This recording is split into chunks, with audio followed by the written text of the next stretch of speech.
Hello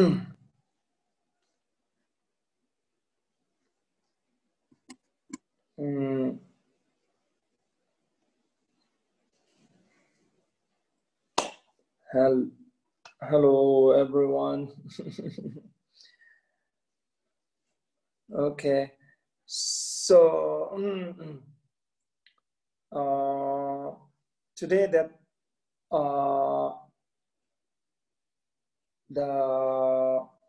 I'm going to talk the fifth point of the mind training. The fifth point is that the major of the mind training. The major of the mind training, and you can see in the text, as in the text, it said that all the teaching share a single purpose. Of the two witness rely upon the principle one. So all the teaching share the single purpose. It means that all the teaching of the mind training have a one single purpose. That the single purpose is to reduce the self-cherishing attitude. Reducing the self-cherishing attitude means that whatever you practice, whatever the mind training practice you do, is the most important thing is that you have to overcome the self-cherishing attitude. The self-cherishing attitude it is very tricky, because the self-cherishing attitude comes when you think the welfare or the benefit for yourself. That's the self-cherishing attitude. Quite long back, one gentleman asked me to pray for his marriage. He told me he's going to marry his fiancée after the week. So I asked him that why you are going to marry your fiancée. So gentleman told me that if he marry his fiancée, he will become more happy. So I told him, you are thinking very wrong. You should think, if you marry your fiancée, she will become more happy. This is the right way of thinking. So self-cherishing attitude is a very tricky. Sometimes when you say you love someone, but deep down, you might having another motivation. So that's because of the self-cherishing attitude. Sometimes when you say you forgive, but again, deep down, you might have another motivation and another motivation. Sometimes you say you forgive. You're not forgiving genuinely. You are acting like you're forgiving to gain some benefit for yourself. So these are the very tricky self-cherishing attitude. So that's why it's saying that the main purpose of the mind training is to overcome or to reduce the self-cherishing attitude. So self-cherishing attitude is as I mentioned before, it's not only very tricky, it also one of the main reason that make us so unhappy, so stressful, because of the self-cherishing attitude.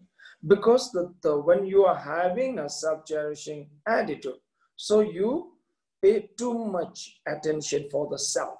When you are paying too much attention for the self, then you will compare yourself with other. Comparison idea starts because you focus too much for the self. Why you are focusing too much of the self? Because you are having very strong self-cherishing attitude. Once you compare yourself with the other, then always you know that feel unhappy. because we always compare with ourselves with the other. Yeah, that's the reason. Yeah.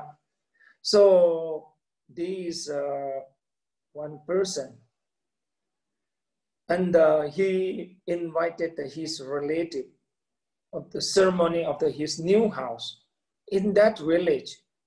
So he was the first one, built one very big house in that village. So he invited his relative, and he was so happy with that new house. So then he was talks lots about his house and how he struggled to earn the money to build the house. A lot of he was hearing about his stories. He was so happy. After the 3 years later, his relative visit again that place. That time, the person is not that happy. He was so unhappy now. So unhappy. So his relative, he was very surprised. And asked him that what happened? 3 years back, when I came here, you are so happy. Now you look so sad, unhappy. What happened? You are having the same house. But that person told that 3 years before, I was very happy. Now I am very unhappy because my neighbor built bigger house than mine. This is the something happening with us. Sometimes it happens with us. We don't have to compare with ourselves at all. But we trying to find the happiness in the comparing with others. That's why we are making the mistake. Because of our self-cherishing attitude. When you can reduce the self-cherishing attitude, then you can see in the mind training, it said that rely upon the principle one. Means the principle one is a principle practice is reducing, controlling the self-cherishing attitude and generating the more attitude or the thinking the benefit others. Now here the one very important message it gives, always maintain only a joyful attitude. We always have to maintain the joyful attitude.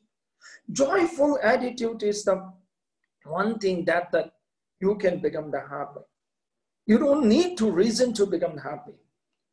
We always try to find the reason that to become happy. We don't need a reason to become happy. Always we can maintain the joyful attitude. Quite long back, there was one meditator, and he meditated in the mountain more than 40 years in mountain. And he became very old, and then I met him in the monastery, in the South India monastery. So I asked him the one question, in this 40 years, you're meditating in the mountain, what you gain? His answer was so interesting that he told me one thing, that after these 40 years, he always feel the very lucky and always feel the very joyful. He was so happy, and because of his being so lucky. And while he was saying this, he's crying with the joy. Tears comes into his eye. In the reality, he owned nothing. He don't have the car. Even he don't have the bicycle. He's just meditating in the mountain. But still, he feels so lucky, joyful. That's the thing, that we can maintain the joyful attitude. So that's why we can be happy without any reason. But here the one thing, when I ask what is the happiness, now it depends on the person. It depends on the person. When I ask what is the happiness, it depends on the person. Most of people think the happiness, they goes to the pleasure. We always make the mistake that the pleasure is more like a physical. Happiness here we talk about, it's more like a psychological. So when I ask what is happiness, most of people go for the pleasure, like drinking alcohol. Drinking alcohol is a physical pleasure. The pleasure is just a release of tense. Pleasure, physical pleasure is more like a release of the tense. And the pleasure is a very momentary. If you look at the physical pleasure, it has a certain limit. You cannot go beyond of that limit. Like drinking alcohol, you might feel the pleasure for the few moments, but you cannot go on, keep on drinking the alcohol 24/7. I'm sure you will collapse if you do that. So mental happiness is that there is no limit. You can be the happy 24/7. That's the we have. So that's why here you're saying that always maintain the joyful attitude. Joyful attitude, you can be the happy. You have to remind yourself that I will be the happy. So, but most of the, as I mentioned before, people always get confused with the happiness and the pleasure. So here in the mind training practice, talks about the maintaining the joyful attitude, always maintaining the joyful attitude. So I think you have heard that saying that when you cry, you are the only one who are crying. When you smile, the whole world will be smiling you back. So this is the one thing, when you smile or when you laugh, if you're talking with someone and in family, if you laugh, definitely they will laugh with you together. So that's why I used to ask my student, in your family, when you discuss, talk each other, just laugh. If even you don't have any reason, just laugh. When you laugh, it will create the very positive energy. When you're in the family, even you don't have any reason, just laugh, laugh. You try within family. It makes a big difference. But so that's why it's the first thing is the always how do we have to keep the joyful attitude. First thing is you in the family discussion, go on, laugh, laugh. First moment they might think you've gone a little bit crazy, but the second moment they will also laugh with you. That's what happens, okay? That is the first thing. Second thing is joyful attitude is something like that, you can just think that always you have to remind yourself that I will not worry, I will not feel unhappy, I will not feel the sad. That you have to remind yourself, I will not worry. And not worry and I will be happy. That's the thing you have to think again and again. There was one temple and the masters always teach the small kids about the Dharma and the practices. And the master, sometimes that the kids used to come to see the master, and the master, sometimes he used to oversleep. So small kid used to ask the master that, master, when we come to see you, you always seems like a sleeping, but you ask us to wake up very early morning in the monastery and to do the prayers. And the master used to tell the kids that, yeah, I used to ask you to wake up early. Actually, I'm not sleeping. You see like I'm sleeping, but in the state of when I was sleeping, in the state of the dream, I used to go to the Buddha's pure land and discuss the serious Dharma practice with the Buddha. Master used to say that I'm not sleeping. I visit in the state of the dream. I visit Buddha's pure land and I will discuss with the Buddha with the serious the Dharma practice. He always used to say that.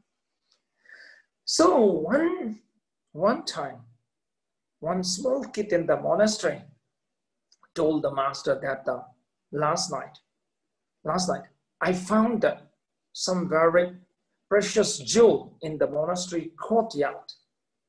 Looks like a diamond. And suddenly met one stranger, and the stranger told me that that's a diamond and exchanged with the toy. So what I did is I exchanged the diamond with the toy. So I gave the 2 diamonds and he gave me the 2 toy. So the moment the master was very angry and told the small kid that how stupid you are. If you find the diamond in the monastery courtyard, first you have to inform me.